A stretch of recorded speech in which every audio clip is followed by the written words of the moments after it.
السلام علیکم دوستو، ہم زندہ بندے کو روٹی تو نہیں دیتے مگر مرے ہوئے کے نام پر بہت کچھ دے دیتے ہیں۔ دو چیزیں اپنے اندر پیدا کر لو، ایک چپ رہنا، دو معاف کر دینا، کیونکہ چپ رہنے سے بہتر کوئی جواب نہیں اور معاف کر دینے سے بہتر کوئی انتقام نہیں۔ جو والد کی قدر کرتا ہے وہ کبھی غریب نہیں ہوتا، اور جو ماں کی قدر کرتا ہے وہ کبھی بد نصیب نہیں ہوتا۔ باپ کی دولت نہیں، سایہ ہی کافی ہوتا ہے۔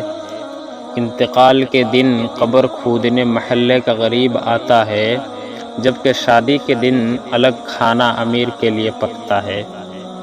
مجھے پسند ہے وہ لوگ جو اپنے آپ میں مگن رہتے ہیں، سازش نہیں کرتے، نفرتیں نہیں پھیلاتے، بس اپنی دنیا میں خوش اور مطمئن رہتے ہیں۔ السلام علیکم۔